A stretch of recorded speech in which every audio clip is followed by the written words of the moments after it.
नमस्कार, नमस्कार, नमस्कार दोस्तों, कैसे हैं?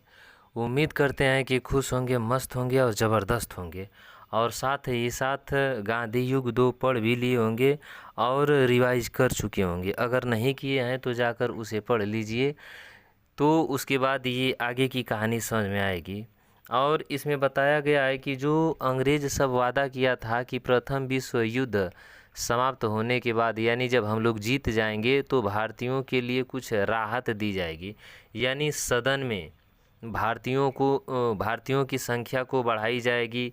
इसके बाद भारतीयों के रोज़गार दिया जाएगा और डोमिनियन स्टेट की स्थापना की जाएगी। तो तमाम प्रकार के वो वादे किए थे।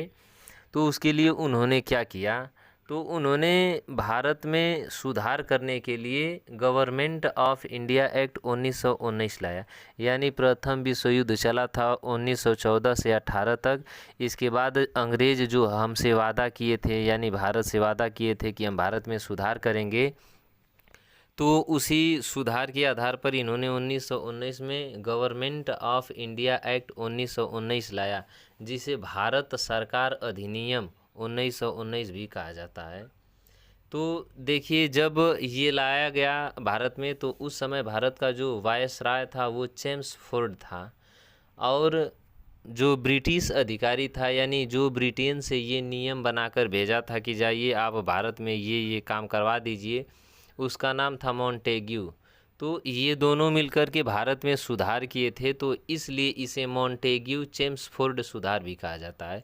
मॉन्टेग्यू कौन था? ब्रिटिश अधिकारी। चेम्सफोर्ड भारत का वायसराय था, तो इसलिए इसे मॉन्टेग्यू चेम्सफोर्ड सुधार भी कहा जाता है, या इसे गवर्नमेंट ऑफ इंडिया एक्ट 1919 या भारत सरकार अधिनियम 1919 भी कह सकते हैं। ये क्या था कि प्रथम विश्व युद्ध के बाद जो अंग्रेज वादा किए थे उसी के बाद ये बनाया गया था, वादा पूरा करने के लिए। तो इस नियम में क्या किया गया कि भारत के जो भी राज्य थे उनमें द्वैध शासन लाया गया। द्वैध शासन का मतलब कि भारतीय भी राज्य करेंगे तथा अंग्रेज भी, लेकिन दो विषय में इसको बांट दिया गया, एक आरक्षित विषय और एक हस्तांतरित विषय।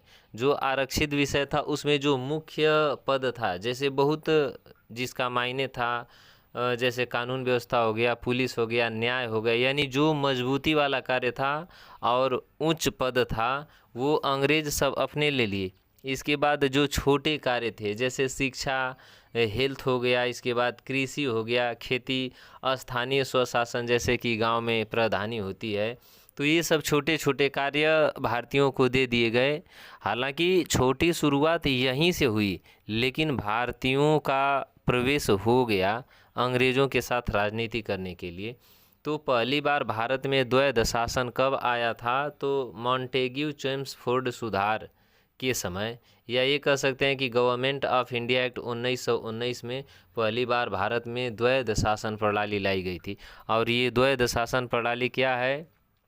तो इसका मतलब कि दोनों लोग राज्य करेंगे, यानी शासन करेंगे, अंग्रेज अधिकारी भी और भारतीय भी। इसके पहले सब शक्तियाँ, अधिकांश शक्तियाँ केवल अंग्रेज़ों के पास ही थी। इसके बाद चेम्सफोर्ड सुधार में, यानी मॉन्टेग्यू चेम्सफोर्ड सुधार में और क्या किया गया? चुनाव की व्यवस्था को बढ़ाया गया। यानी पहले मतदान केवल बहुत सीमित लोग देते थे, लेकिन 1919 के भारत सरकार अधिनियम में उनकी संख्या बढ़ाई गई।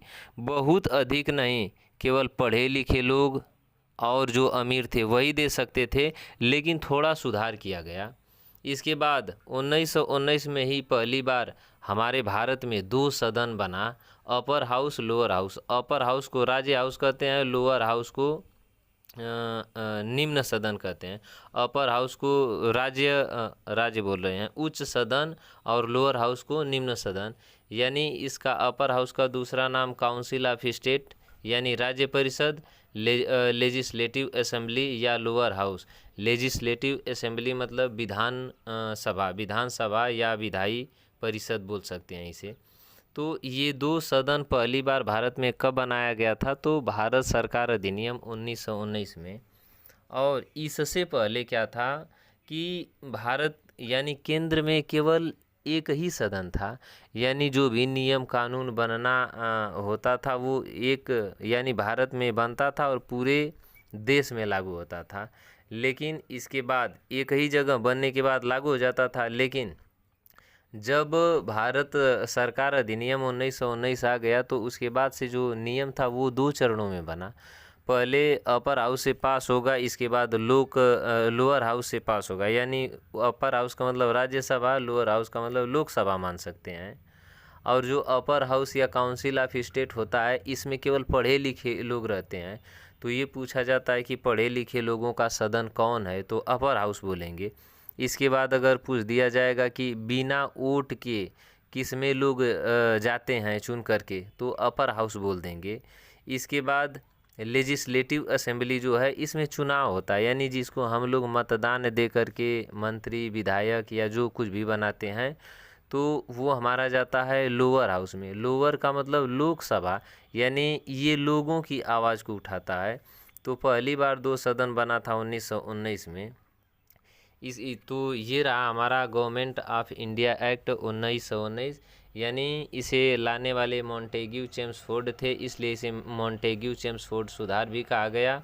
और ये प्रथम विश्व युद्ध के बाद जो भारतीयों से वादा किया गया था उसके लिए लाया गया था। और सबसे पहली बार द्वैध शासन की शुरुआत कब हुई, तो 1919 के इंडिया एक्ट के बाद हुई। इसके बाद द्वैध शासन में जो शासन प्रणाली थी, इसको 2 भागों में बांट दिया गया। जो बड़े उच्च और अच्छे पद थे वो अंग्रेज अधिकारियों के पास, जबकि जो छोटे निम्न स्तर के कार्य थे वो भारतीयों के लिए दे दिया गया। इसके बाद चुनाव प्रक्रिया को बढ़ाया गया, लेकिन सीमित। अभी भी जो दलित या जो अनपढ़ या जो नहीं पढ़े लिखे थे, भले उनके पास कुछ भी रहे, एज रहे यानी उम्र रहे, बड़े रहे, बुजुर्ग रहे, उससे मतलब नहीं। यानी अमीर रहेंगे तभी वोट दे सकते थे और पढ़े लिखे रहेंगे तभी। इसके बाद 2 सदन का निर्माण हो गया, अपर हाउस लोअर हाउस। इसके बाद ये सुधार रहा मॉन्टेग्यू चेम्सफोर्ड में। मॉन्टेग्यू कौन था, तो ये ब्रिटिश अधिकारी था, और चेम्सफोर्ड कौन था, तो ये भारत का वायसराय था। और ये नियम इतना सीमित था, यानी भारतीयों को छूट दिया गया, लेकिन इतना कम दिया गया कि भारतीय जनता में इसके प्रति असंतोष का भाव फैल गया। यानी काफ़ी लोग आक्रोशित हो गए और उग्र रूप धारण करने लगे। यानी एक प्रकार से कह सकते हैं कि जो भीड़ है वो उग्र रूप धारण करने लगी। लोगों के मन में एक विचार बनने लगा कि ये जो अंग्रेज़ हैं ये कभी हम लोगों की बात नहीं सुनेंगे। तो जब अंग्रेज़ों को लगा कि नहीं, ये भारतीयों की जो विचारधारा है ये बढ़ सकती है, यानी ऐसे ही रहा तो ये सब एक समय आएगा कि हम लोगों के कंट्रोल से बाहर हो जाएगा। तो इसी को दबाने के लिए, यानी यही जो डर था, यानी ये जो भारतीयों का डर था, इसी डर को दबाने के लिए रॉलेट एक्ट लाया गया। तो रॉलेट एक्ट कब लाया गया, तो चेम्सफोर्ड सुधार यानी गवर्नमेंट ऑफ इंडिया एक्ट 1919 के बाद। अब इसके बाद जब रॉलेट एक्ट आया तो काफ़ी विद्रोह होने लगा, और जब विद्रोह होने लगा तो उसके बाद फिर आता है जलियांवाला बाग हत्याकांड। काट पीट दिया जाता है, उसमें लोगों को जान से मार दिया जाता है। तो पहले इतना देखेंगे और इसके बाद देखेंगे हम लोग रॉलेट एक्ट क्या है। तो आज के लिए इतना ही, और इस वीडियो को देखिएगा 2-3 बार। 2-3 बार जब देखेंगे तो काफ़ी चीज़ें आसान हो जाएंगी, रिवाइज हो जाएंगी, ताकि सीरियल नंबर याद रहेगा कि किसके बाद कौन सी घटना हुई।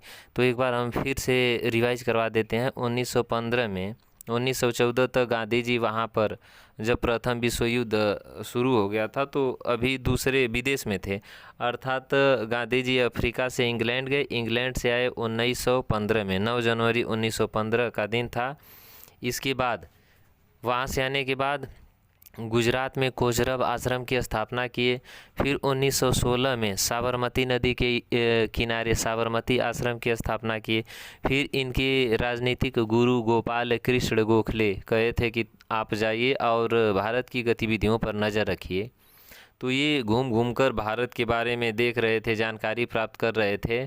और 1916 में ही गांधी जी लखनऊ अधिवेशन किए थे। लखनऊ अधिवेशन क्या था बता दिए हैं कि इसमें जो नरम दल था और गरम दल था, यानी भारतीयों में आपसी फूट था, मतभेद हो गया था।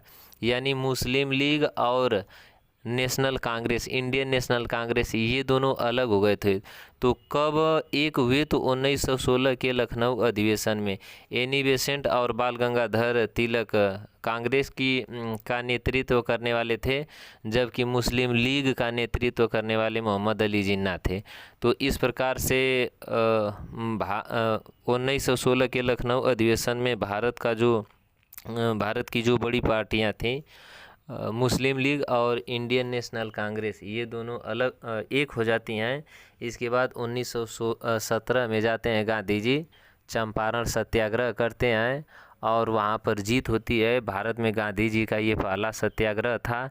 इसके बाद 1918 में अहमदाबाद वाला आंदोलन करते हैं कि खेड़ा सत्याग्रह वाला। तो आप लोगों को बता दिया गया होगा कौन वाला, अहमदाबाद मिल मजदूर। इसके बाद खेड़ा सत्याग्रह सरदार वल्लभ भाई पटेल के नेतृत्व में गांधी जी को काफ़ी सफलता मिली और सरदार वल्लभ भाई पटेल गांव-गांव जाकर के लोगों को जागरूक किए। तो ये रहा आंदोलन। फिर इसके बाद 1916 में 1918 के बाद 1919 में मॉन्टेग्यू चेम्सफोर्ड सुधार आया और इससे भारतीयों में काफ़ी असंतोष बढ़ गया। तो इसी के खिलाफ में, यानी इसी भारत के लोगों के असंतोष को यानी हिंसा को दबाने के लिए एक जज था अंग्रेज, जिसका नाम था सिडनी रॉलेट। उसने 1919 में रॉलेट एक्ट लाया और जब रॉलेट एक्ट का विरोध किया गया तो जलियांवाला बाग हत्याकांड हुआ। इसके बाद और भी क्या क्या हुए सब देखते रहेंगे। आज के लिए इतना ही, मिलेंगे अगले वाले वीडियो में। तब तक के लिए धन्यवाद। जय हिंद।